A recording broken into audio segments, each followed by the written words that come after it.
Hi everyone, welcome back to my channel, or welcome if you're new here. This is A Life Well Spent. My name is Kelly, and on this channel, I'm documenting my financial journey. I am a 41-year-old woman. I own my own home. I'm single, so all of the decisions and things like that I make are kind of only on my shoulders, and I have to kind of plan for a future that may include me just being single for the rest of my life. And how do I, you know, accomplish what I want to accomplish, do the things that I want to do, and, still manage to have enough money for retirement because it's only one income I'm pulling here.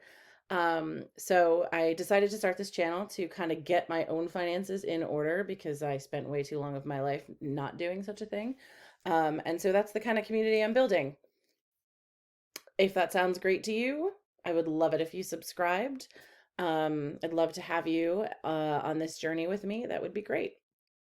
On my channel, I do a number of different things. I do a lot of budget videos where I show you like my actual household budget. So, what my actual plan is. And then when I close out my budget, I'll share with you how I actually did on the budget. I also do weekly spending videos, and that's what this video is. And I do that to track my spending. I've had difficulty in the past keeping track of how much money I've spent. I switched over to cash because that was a really easy solution for me. Um, and I actually really loved that.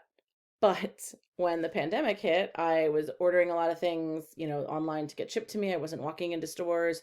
If I was, I didn't want to be like handing cash over or anything. It was just easier to, swipe my card, use my phone, and things like that. So I had to get away from cash, but then I wasn't tracking what I was spending nearly as well. And I would get to the end of the month and I'd close out my budget and be like, oh, yikes, I really overspent. So I'm doing these kind of weekly videos as a way to kind of remind myself how I'm doing in my spending.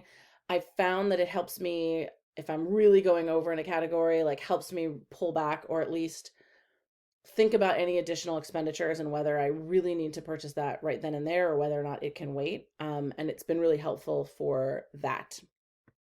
So without further ado, I will get into that video. I'm going to do other stuff like talk about investing and, things of that nature, that things that I'm doing. And, I'll share those with you. But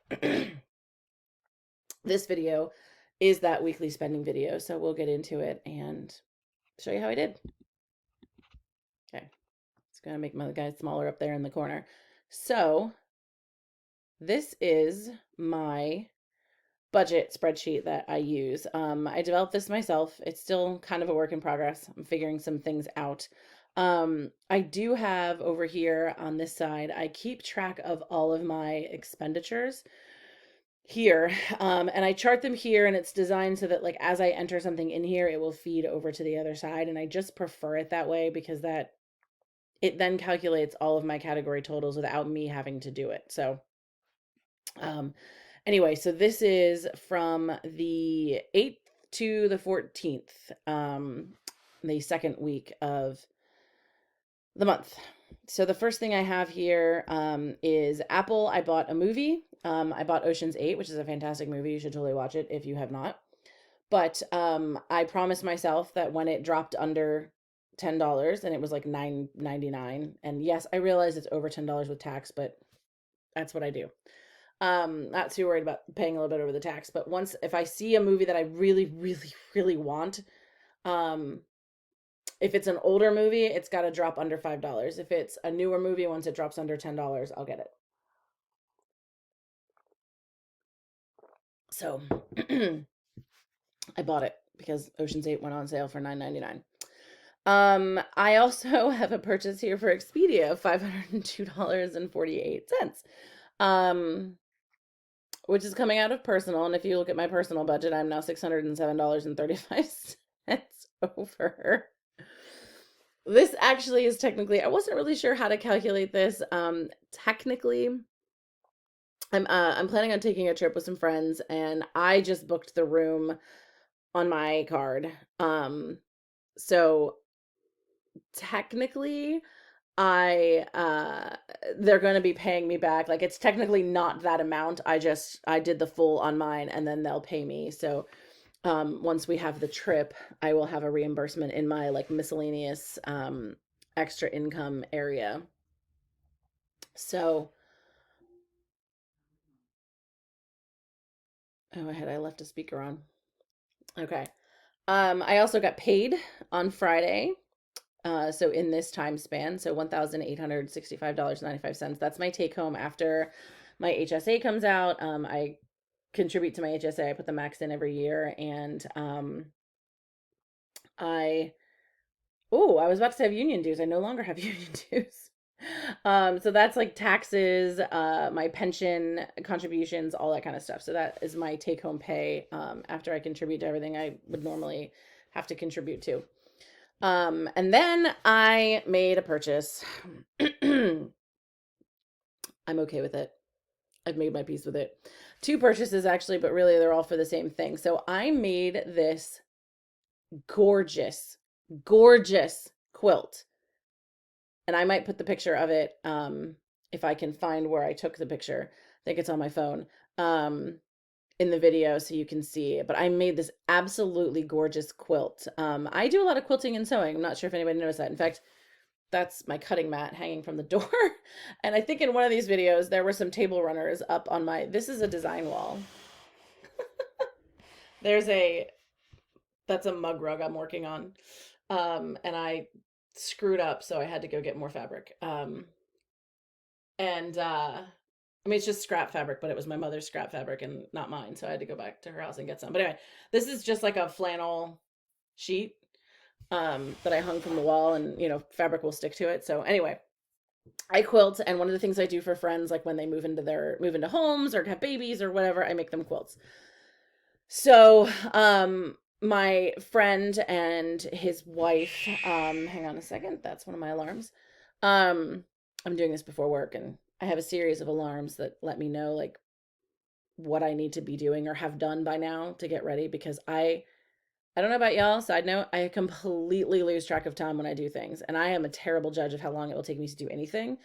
So I'll sit, in the morning, I'll be like, oh, I have time to fold this load of clothes before work, and I have time to do this, and I have time to do that, and then all of a sudden I'm like, oh my God, I'm going to be late because now I've just been putzing around doing other things and not paying attention. So I have a series of alarms that are like, make sure you are at least this far along before you get into anything else.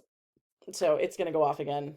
Well, hopefully this video will be over by then. But anyway, so my friend, a friend from work, and his wife bought a house, and they actually really helped us. They gave us a recommendation of a fantastic real estate agent that helped my mom sell her second home that my parents bought for my brother. It's a whole thing.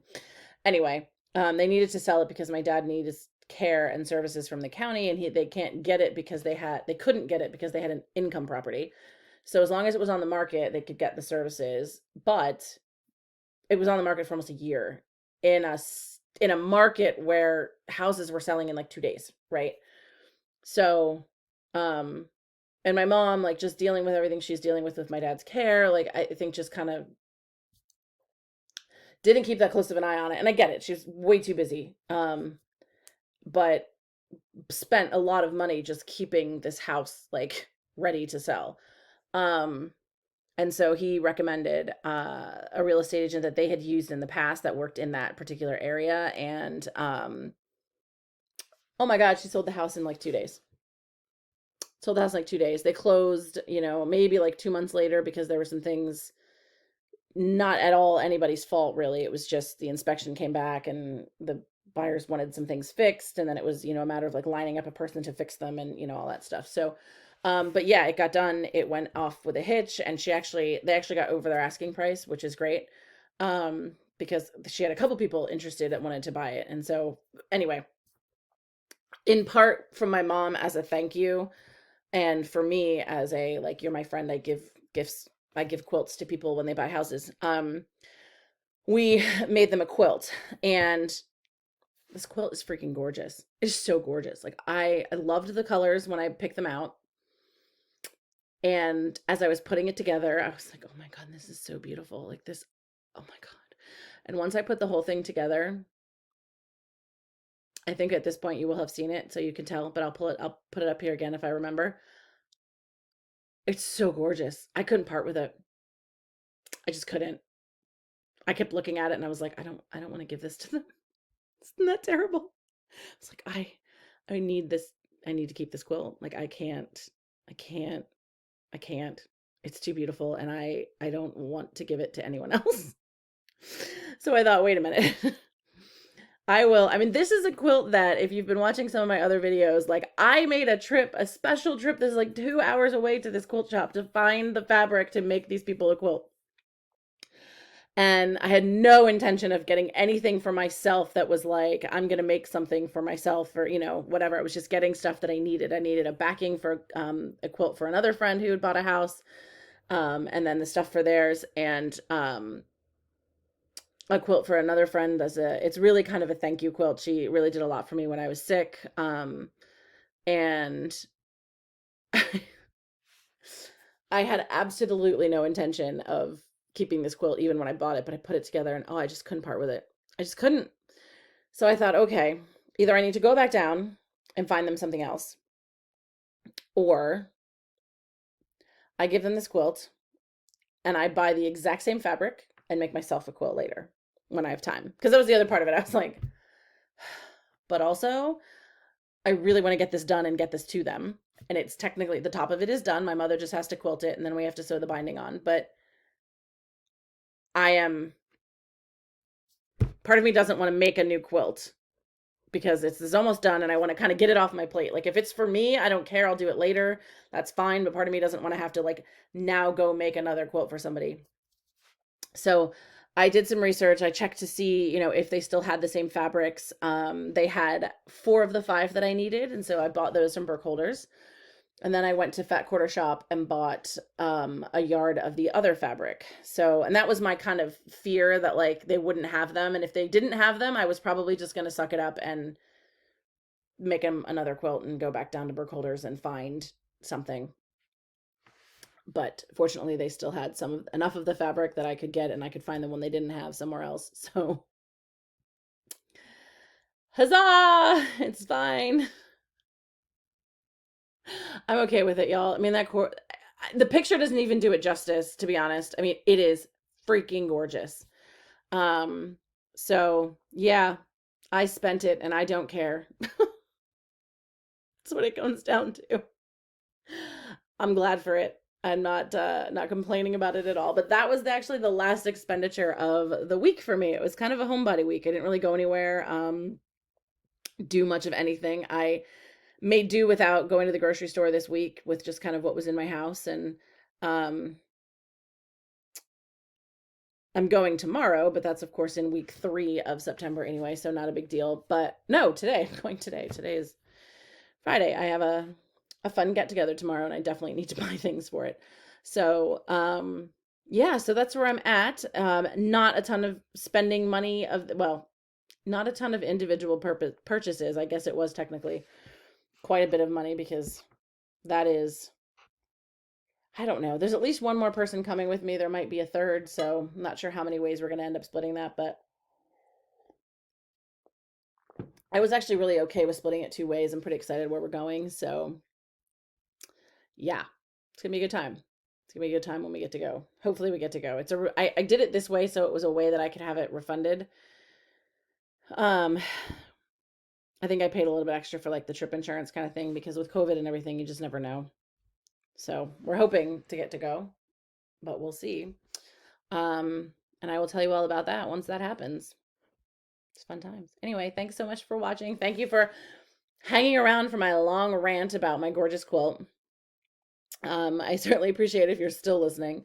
Anyway, leave me a comment. Like, what did you think of the quilt? Isn't it freaking gorgeous? Is there anything else you guys do that, it's always appropriate to do like housewarming gifts and things like that, but I prefer to make gifts for people, even though really it costs me more money half the time, I think, than just buying them something. But I don't know. It feels nicer to give something that you created. So does anybody else do that? Do you purchase gifts? Do you make things? How do you approach those situations? Let me know in the comments below. Okay. Bye till next week.